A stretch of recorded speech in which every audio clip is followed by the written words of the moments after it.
با باورش تابو شکنی می کند. دوست دارد در عالم خیال باشد، بدور از سنت ها، عرف و عادات، آن هم در کشور سنتی چون افغانستان. اژدها یک چیزی است، مثلا یک حیوانی هست که در واقعیت هیچ وقت وجود نداشته. این چیزی است که خود انسان ها از تخیلات خودشون درست کردن و بخاطر از او همین خلاقیت انسان ها، همین چیزایشان بر من خیلی جالبه. بخاطر از او و این تتو را زدم. هنرپیشه سینما است. میگوید خالکوبی را برای زیبایی بدنش انجام میدهد.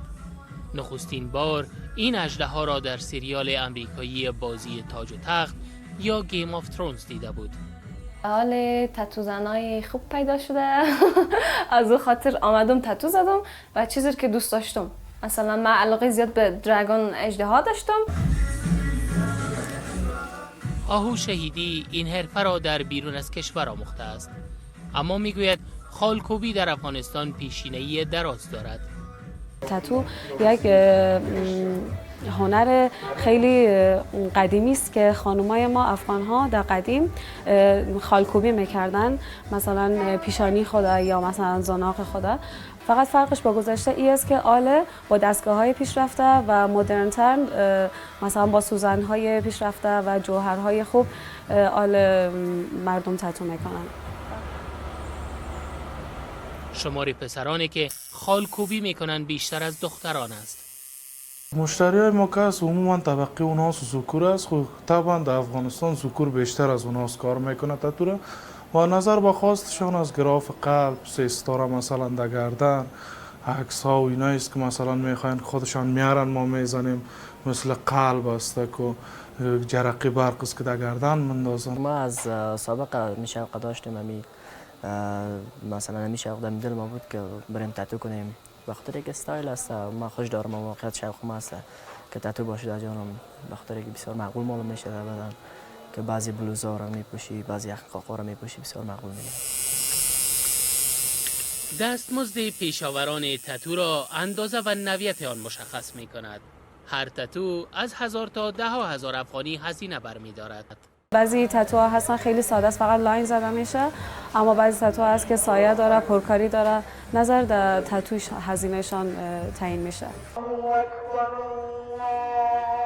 با باور عالمان دین، احکام اسلامی در مورد این هنر چیز دیگر است. احادیث زیادی ما داریم که در این مولد وارد است که پیغمبر گرامی میفرماید لعن الله الواشمه و المستوشمه، لعنت خدا بر سر انسانی که او خالکوبی میکند، به صفت یک حرفه خود را قرار داده است و کسی که از او تقاضا میکند به هر دو جانب. اما جوانان در این باره دیدگاه دیگری دارند. خودم شکر مسلمان هستم، قرآن خواندیم، حدیث خواندیم، منتها در اسلام کدام آیت مشخص در قرآن نامده که خالکوبی حرام بوده باشه، کدام حدیث یا اشاره نشده که خالکوبی حرام است. منتها ملا صاحبا خو میگن طبعا حرام است، منتها در اصل در اسلام هیچ کدام ممانعت نداره. فلا یغیرن خلق الله، یعنی شیطان پیروان خود امر میکند که تغییر آنچه که خلقت است که الله جل جلاله آفریده است او تغییر بیارن، که یکی از جمله مصداق تغییر خلق الله خالکوبی است. بعضی از افغان ها تتو را قبول ندارن، فکر میکنن که این حرام است، اما من خودم هم در بچه ها تتو میزنم و هم در خانوما. اینجا زینب بیخیال از این همه باورها میخواهد در آینده های نزدیک طرحهای بیشتری را روی بدنش خالکوبی کند. خالهای پر از خاطره‌ای که برای همیشه در بدنش باقی میماند و تنها با عمل جراحی میتوان آن را برداشت.